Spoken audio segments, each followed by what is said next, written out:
Hello everyone.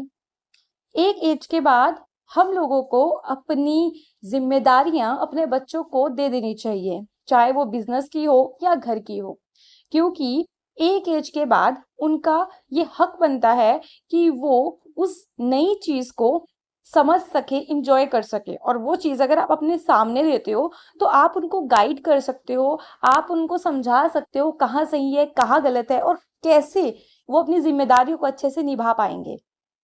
इसी के ऊपर हरिवंश राय बच्चन जी ने कुछ लिखा है। वो कहते हैं, आओ हम पथ से हट जाएं। वो ये बोल रहे हैं कि एक एज के बाद हम लोगों को अपने रास्ते से हट जाना चाहिए। वो कहते हैं, युवती और युवक मदमाते उत्सव आज मनाने आते, कि लड़के और लड़कियां एक टाइम के बाद हमारी उस एज में आ जाते हैं जहां पर वो रिस्पॉन्सिबिलिटी लेने के लायक बन जाते हैं। लिए नयन में स्वप्न, वचन में हर्ष, हृदय में अभिलाषाएं, आओ हम पथ से हट जाएं। कि एक टाइम के बाद उनकी आंखों में बहुत सारे सपने होते हैं, उनके जो बातें होती हैं उसमें बहुत खुशी और एक्साइटमेंट नजर आता है। उनका जो दिल होता है वो बहुत सारी डिजायर से भरा हुआ होता है।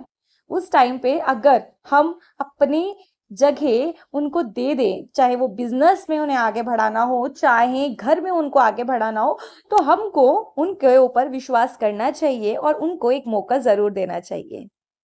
आगे वो कहते हैं, इनकी इन मधुमेह घड़ियों में, हास लास की फुलझड़ियों में, हम ना अमंगल शब्द निकाले, हम ना अमंगल अश्रु बहाएं, आओ हम पथ से हट जाएं। वो कह रहे हैं कि ये जो टाइम है ना इनके लिए, जो यंग एज का बिल्कुल टाइम होता है, वो उस समय उनके लिए बहुत ज्यादा खुशियों से भरा हुआ होता है, बहुत ज्यादा एक्साइटमेंट से भरा हुआ होता है। उस समय जितने वो खुश होते हैं ना, शायद वो उससे पहले या उसके बाद इतने खुश नहीं रह पाएंगे। उस टाइम पे उनकी खुशी के पलों में हमें उनको ऐसे शब्द नहीं कहने चाहिए जिनसे वो हर्ट हो जाए। हमें उनके ऐसी बातें करके उनको ना तो उनका दिल दुखाना चाहिए, ना खुद का दिल दुखाना चाहिए। हमको ना तो खुद रोना चाहिए, ना उनको रुलाना चाहिए। आगे वो कहते हैं, यदि इनका सुख स्वप्न टूटे, काल इन्हें भी हमसा लूटे, धैर्य बंधाए उनके उर को, हम पथिकों की करुण कथाएं, आओ हम पथ से हट जाएं। मतलब अगर उनका कोई सपना टूट रहा है उस टाइम पे, या फिर उनके कुछ ऐसा रिश्ता था जो खराब हुआ है या टूट गया है, तो उस समय हमारे को उनको धैर्य बनाना चाहिए, उनको समझाना चाहिए कि इस सिचुएशन में वो क्या कर सकते हैं। और जब वो उनकी एज में थे और उन्होंने ये सब चीजें फेस की थी, तो उन्होंने क्या किया था।